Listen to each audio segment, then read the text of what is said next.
I'm Symphony Thompson. Over the weekend, Katt Williams filmed and released his latest stand-up comedy special, Woke Folk, which was streamed live on Netflix. Expectations were high, mostly due to Katt's viral interview with Shannon Sharpe on Club Shay Shay earlier this year. The podcast episode is less than 2 million views away from becoming the most seen interview on YouTube. Now, in the special, Katt would tackle many current events, including commentary on Joe and Hunter Biden, reparations for Black people, the Ukraine war, his Club Shay Shay interview, and so much more. Despite coming from a fan favorite, Katt's comedy special would receive a number of mixed reviews from those on social media. There appears to be a portion of Katt's fan base that was expecting more and left disappointed. Now, Faison Love is known as one of Katt's loudest critics, and he took to Instagram to criticize the special soon after it began streaming. Faison would post a photo of bricks being laid down to create a wall with a headshot of Williams attached. His caption read, "Point to the brick." Then followed that post up with another that simply said, "Now I know why he calls it woke," followed by several Z's to suggest the special made him fall asleep. On this post, he added another caption that said, "Somebody said he left his jokes backstage." One user would suggest the reason Faison had so many negative things to say about Katt's special was because Faison wasn't booked, so he had plenty of time on his hands. Now, comedian Lunel, who has famously been the opening act on Katt's tours for the last decade and a half, would chime in and laugh at the comment. When Faison gave his thoughts on the special, users on social media would call him out for not having a stand-up special on his own and accuse him of being a hater. Joining me is our very own John Abba to give our thoughts on Katt Williams' latest special, Woke Folk, on Netflix. Before we get started, I have to ask. What's going on? The best. What is this a? I had to, I took a couple shots at the last time I was here. So I said, you know what? I'm probably gonna say some more wild stuff. Give it granted that I love our audience, that they keep it real with me. Yeah. They don't give a damn who I am. We don't care you founded this. They told you to go to the back. I saw somebody go. They was like, yeah, he need to stay in the back. But I'm back. You are. I see what you Get it, did I'm there. back. Okay. Back to back. Stop it. We're not gonna talk about it. Yeah, We're not gonna talk about it. Let's talk about it. So, for sure. A couple things I want to talk about here, but first, just your reaction. I know you watched Katt's special. I did. What was your reaction to it? I mean, I did probably what most did. I stopped my day. I locked in at 10 o'clock, and I jumped on Netflix, and I was gearing up, and I pressed, I guess, the play or whatever, his live stream. Mm-hmm. And, for about 15 minutes, I'm just kind of like just looking at it like, okay, I love seeing Katt, but I also love jokes, which is why I'm here. Yeah. And I don't feel like I got the jokes that I was looking for, at least the energy I was looking for. And then just to kind of get to the chase of it, Katt, I thought it was a little lazy on your part.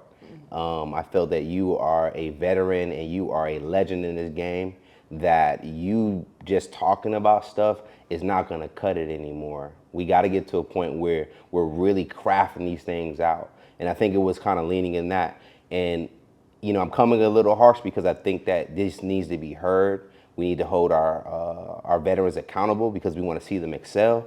So it's not coming from a malice place.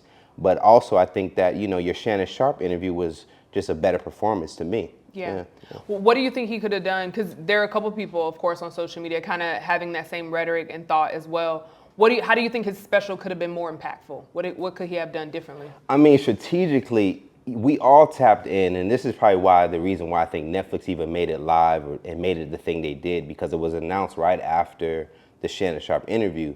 So I can only assume from the outside looking in that they saw the momentum that they can have going into this special. Mm-hmm. Make it live, make it a moment. So strategically, I think he should have carried out what he did with Shannon Sharpe. From a lens of, I think the audience feels that, comedy is competitive. Whether the comedians see it that way, I think the audience definitely will love to play into that. I have my favorite comedian, you have yours. Why can't we just discuss like, mine is better than yours, and how do you showcase that if they're kind of going at each other? We just saw Tony Roberts and Faison Love go back and forth, and that can be in a good spirit too. Yeah. But just strategically, I think his material should have been on things that we were there for. Like, I've heard you say different things before. The Nick Cannon joke for me was kind of a miss. It's like, I've heard that from thousands of other comedians. Yeah. You need to be taking me somewhere. That's your brand, is where Katt Williams is gonna take me on a ride somewhere else. Katt Williams is gonna have me talking about something. So strategically, I think his material and what he selected, decided to pick on, should have been different. Okay, so let me ask you this. How do you Yeah. think his special could have been more impactful? What could he have done differently? Well, I know that, this Netflix play was already geared up before the Shannon Sharp interview dropped. I knew that that was kind of something he was already signing up for. But I think the data that he got back, given that it was almost, or is almost, the most watched interview in YouTube history, it's clearly telling you this is what the audience wants to know. They want to get into this type of energy. So bring that to the table. So strategically, I'm not saying he had to be bombing and going off on a bunch of comedians, but I think just more so whatever that vibration was with him exposing, detailing stories about his career. I've heard people say, I don't know much about Katt as a person. I think taking those things that he was answering with Shannon Sharp, being like, you know what? I'm going to tell you how I got the role of Friday, and I'm going to detail that out. I'm gonna tell you, about my alleged beef with Faison Love and detail that out. I think that could have been pretty cool, where he's educating the audience on the misconceptions. I'm gonna talk to you about, things and rumors that people have said about me. I'm gonna give you the real perspective. So strategically, I think he should have leaned into that, because again, the data was there when it came down to the YouTube channel being, the YouTube interviews being so impactful, as far as 66 million views. Yeah, I think it's like 2 million away, as I mentioned earlier, 2 million away from being the most viewed interview Right. on YouTube. Yeah, so, why would you go against that? Yeah. And he lightly mentioned it a little bit, He but mentioned he didn't really it. go into. He mentioned it in the beginning, and I got excited. Like, okay, he's about to Gotcha. go there. Yeah. But then he proceeded to just kind of like talk about different things that, like, I didn't come here for this. Yeah. And I think sometimes, artists, I think there is a line that artists walk where it's like, do you give what the crowd wants, or do you take the crowd on the journey that you want to take them on? And I really think that at that time, this was the moment for Katt to really try to like create another moment that would have been crazy. He could have took everything he said in terms of that Shannon Sharp interview on stage, and man, we would have been really, really talking about it. The energy would have been different. What also turned me off from an artistic standpoint, what I liked, what he was attempting to do, where he used the media content, but yeah. Yeah, no, you're going straight into it, because I was going to ask, do you think him adding the media was like a layer to try to take it up a notch, and do you think it was executed well? When I first saw it, I thought, okay, this is cool. This is different. But when it continued and then the jokes weren't aligning with it, it started feeling kind of hacky, kind of gimmicky. And I'm only being harsh on Katt because we expect so much of him. He is one of our greats, if not like at least top 3 in terms of our culture when it comes to comedians, that I just think that, man, like I honestly felt like it might have been a bad grab when it came to Netflix. We know Netflix is known to give out crazy deals. And so who's gonna turn that down? At the same time, my real perspective is Katt doesn't need a Netflix to be able to touch his people and reach his people. As you can see, he can go on YouTube and do something crazy and do numbers. Yeah. Shannon Sharp was bragging about how much money Katt made. So maybe the same amount of money Katt could have made by releasing something independently by himself. So when I saw that, I'm like, okay, maybe he just is like, you know what? I'm gonna meet my quota, as if like he had like a record album. I've heard that perspective before, as if like, you know what? I'm gonna meet that quota. I'm gonna give y'all what y'all need. I'm gonna take this little bag and I'm gonna keep hitting the road. But I think we gotta play for history over money. Yeah. Like we gotta play for impact over like a quick bag. We gotta pray for like, how are they gonna remember my name out here? And I think that Katt, the last special he did too, kind of fell flat with Netflix. And I think it's gotta be a point where it's like, you know what? I need to get back on my bag. I need to work with writers and really try to elevate the craft of what we're doing. What do you think it is with specials? Because I feel like I'm seeing more and more, I'm hearing more of like big criticisms from the specials that we've been seeing lately, and not that many specials that people are like, yo, this was a gold mine, this was the one. What is it about specials now where it's always that rhetoric of like, yeah, this isn't special? I think honestly, it goes back to the strategy point. And speaking of strategy, I gave Kendrick Lamar a great strategy the last episode, if y'all paid attention. All I was trying to tell the gentleman, hey man, no one has time to do calculations in your rap. Be very direct. And he took my advice, and now look at it. He did not. He got the song Not Like Us. Stop it. You guys are welcome. But moving on. I can't stand you. He did not take your advice. I don't want to derail. Keep it. I know Kendrick is watching this. Kendrick is probably watching, but I promise Kendrick. you he did not take your advice. I think, okay. Because you still have to think and not like us. Like, it's still some gems in there. No, it's dope, but it's not me doing numerology. But anyway, that's outside the point. Yeah. So when it goes down to Katt, I think, and then you asked me about what's going to make things special. Yeah. I think the fact that information is moving so quickly, we got to start being able to respond in real time. So with Katt, what would have made his thing special is if he would have used the Kendrick Lamar and Drake thing and been able to show like, yo, I'm really a comedy beast. Because Kendrick mentioned Katt in the song. Yeah. Meet the Grams. Yeah. So it's like, yo, I'm going to show y'all that I'm a beast. This is really going to be live. I'm going to look at what's going on. Because even what we do here, as far as a news outlet, we're doing stuff as it comes in. I think that's where everyone's energy is at. Because like collectively, we all get excited about one thing for that day, and then we move on to the next. Yeah. So the comedians, to make these special, they got to kind of consider that, given that real time perspective. Soon as Katt start talking about old stuff, I'm getting turned off. Gotcha. Now, if he would have came in there and been like, yo, right now Kendrick Lamar and Drake are going at it, I would have just been excited because the energy I was attached to was of the present. I got you. So I think that's a lot of comedians can take heed of, like, when it comes to specials, because information is moving so quickly, the stuff that they're referencing is moving so quickly, then they should be able to like joke about it quickly. I think that's going to be, whoever succeeds in that as a comedian will be the top guy. Whoever can be able to really give us this stuff right away, make it hot, make it set up, punchlines, all that, is going to be the number one guy. Absolutely. Now, although people are criticizing this special, and we've had this discussion off camera as well, like that does not take away from who Katt Williams is. Of like course Katt Williams is still hilarious. He's still who he is. Thing. Yeah, you know, even when we talk about, we bring up sports a lot. You know, sometimes somebody has a bad game, but they don't go and say like, oh, he's washed, he's done. I mean, like, this was Jordan putting on the Wizard jersey type performance. Yeah. You know what I'm saying? Yeah, it was like, damn, that's Jordan. Like not my guy.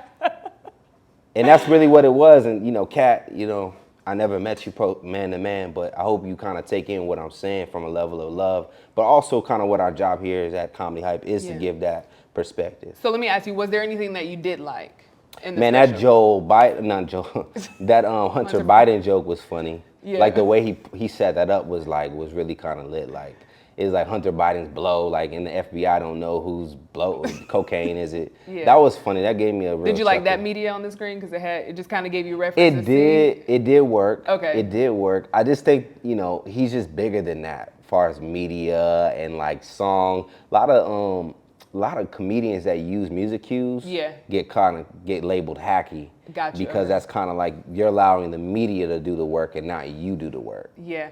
I kind of, when I watched it, I caught the latter end of it and then was able to catch him in the beginning. When I caught the latter end, I liked it. There was, I think, like one with the country song. I didn't know if it was like a technical difficulty that happened, but it just fell off a little bit. Some of them I liked, but for the latter end of it, I was a fan. But when I went back and watched the beginning, I was kind of like, hey, where's this going? I don't know if he felt nervous to me, but something just felt off. That's a good point you made. I wonder if it was because it was live. Yeah, that's that it kind of like, I can only imagine this is a new thing that I'm doing. Yeah. If you think about it, like Katt's never done a special live like that. Yeah. Right? Yeah. I think I'm dumb. So that was the first time that Katt's done something like that. I can only imagine what it does here as a performer. Yeah. But I still think the material and his selecting of material was still falling short for me. Yeah. Yeah. Yeah. Okay, so I want to bring up one of his, another thing that he brought up. So he actually brought up the swimmer from Montgomery. Yeah, he did. Montgomery. Yeah, the Montgomery Brawl. Yeah. Aaron Rudolph. And we actually had the honor of meeting Aaron and you being able to sit down and interview him. Yeah, that's gonna be When can we expect that, and what was that like because hearing Katt talk about, being proud, like there was a moment where as a country we were proud, as Black folks we were proud to see that, and then of course for me being able to meet him, like that was a proud moment for me as well. So yeah, what was your thoughts hearing that in the special to be able, to be broadcast, and then also when can we expect that interview as well? I think that as far as my reaction to that, I think that was dope. I think it was probably like a couple months late. Yeah. But, you know, I think it was dope to see Katt acknowledge that. And honestly, too, when he talked about reparations, I think that's a great message. It's something, though, about, I guess, how you deliver it and getting people to really talk. I think what Katt has kind of been at a disadvantage because his lifestyle off the stage seems to be more of entertainment or more exciting than what he's doing on stage. Because we don't hear much about his off stage. It's like, what? Well, I'm saying, like, I'm considering the interview he did with Shannon Sharp as an off the stage play. Yeah, I was considering the stories that we heard about Katt off the stage. That needs to somehow maybe coexist with his stand-up. Maybe he needs to use a stage as his way to explain what they might be seeing off stage. Right. Because that would keep me engaged. It's like a storytelling, like, Yeah. you know, I think Jay-Z does that a lot. He says, I don't do interviews, but you can get it in my songs. And I think with Katt, that could be a great strategy for him. Because I mean, his life is more entertaining than the stuff that he's talking about. Like, Katt himself as a subject is, as he put on his IG, Katt, I saw that, by the way, when you kind of shouted out Comedy Hype. And yeah, we're gonna use you for the clicks because your name is like popping like that. So maybe Katt focusing on his life is the right direction, the one that I want to see on the next special. And let us know if Comedy Hype needs to co-produce that. You know, let's go independent. Let's make this black. Let's make this black for real. This will be we'll call it reparations. We'll call it reparations, Katt. So let's see what you're gonna do with that. Let's see what you're gonna do with that for sure. Now, in reference to Aaron, when can we expect that interview? That's gonna be out today. So matter of fact, while you guys are watching this right now, the full interview is gonna be out, but it's gonna be out on Hypers Club. I'm sorry, y'all. I'm trying to tell you, get you hypersclub.com. Get you a membership. It is to me, it's affordable, and you can cancel at any time you want. But we're dropping all the heat rocks over there. Me and our team are in the lab right now, like mathematicians, trying to figure out what's the next thing gonna be over there. I promise you, go to Hypers Club, get your membership. So yes, Aaron Rudolph, I think this is like one of his first ever interviews that he's ever did. This is the young man that was swimming in the Montgomery Brawl. To have talked to him, we went out there to Montgomery to get the story from him. That's gonna, yeah, so hopefully, Katt, you can watch it too by getting the membership. I might give you the family code though, Katt.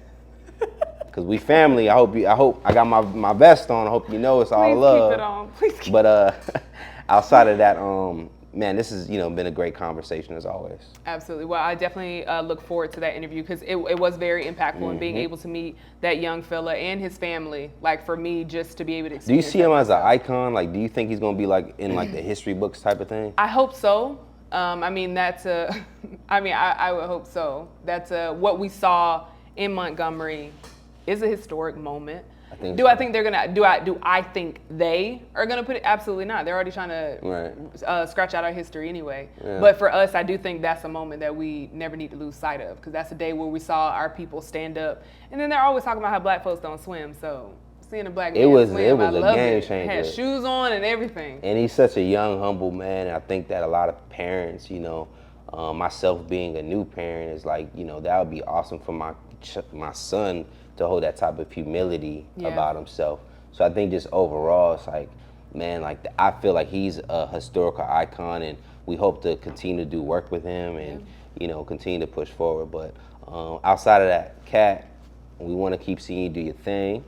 We want to see you, man, I think, like I said, I'm serious. Maybe work with someone like us. Let's do something fly for the culture. Let's do something different. Even if it's 15 minutes, we'll take it. And we're going to make sure it's right. Yeah. Yeah. Well, again, thank you for joining me No on this topic. You heard from us. Now we want to hear from you in the comments below. What are your thoughts on Katt Williams' latest special, Woke Folk, on Netflix? Let us know in the comments below. For Comedy Hype News, I'm Symphony Thompson. Hypers Club. Kendra Lamar. Hype. All right, y'all.